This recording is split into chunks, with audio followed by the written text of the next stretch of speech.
So when we're talking about interoperability, we're talking about a clinician or a patient having the ability to see, at whatever system they're setting, the longitudinal type, a picture of someone's health. Therefore, data that flows from everywhere, either primary care, acute care, home-based care, could be as important to actually get the picture of that patient at one time as any other. So I wouldn't put one value over the other. I think we actually need to be able to present the full picture, because we all, you've been a patient, I've been a patient. It's really important to have that full picture of who I am at the time that you're making that decision. So I wouldn't say one's more important than the other. I think the transitions of care is where we know patients get the really adverse outcomes. That's where we need to focus as a start, so that when someone goes to see a record, you can actually get that picture. But I wouldn't say that if I had one bucket, I would go to one or the other. I think my bucket would go to those transitions of care. So I think one of the simple answers are that it really did not have that absolute clinical design and focus. Just with like any other IT project, always was led from a technology, do you like this or not, and then move on. Whereas I think when you actually put the value of a clinician designing something that is useful for them, that's when the real value of a system comes out, and that's where they understand where the data comes at different places.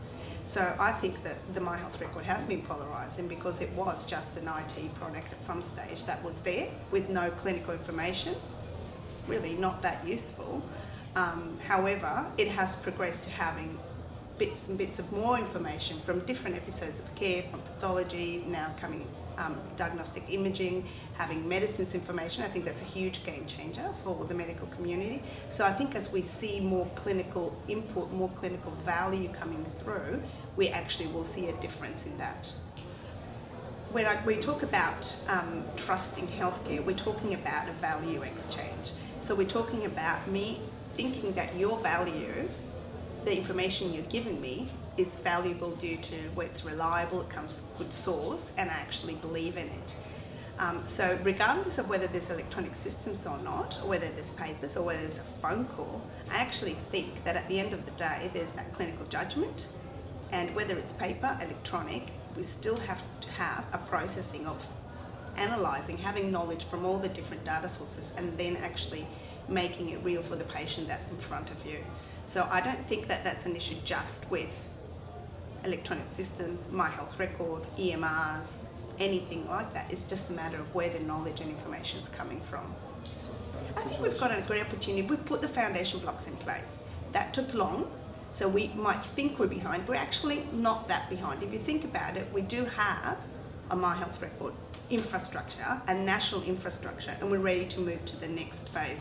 So I think if we have the right conversations about what interoperability is looking like, we actually will be able to be a fast track into where we want to be. So I think Australia is well placed to now get all those ingredients of policy, corporate business investment models, technical standards, which are all done.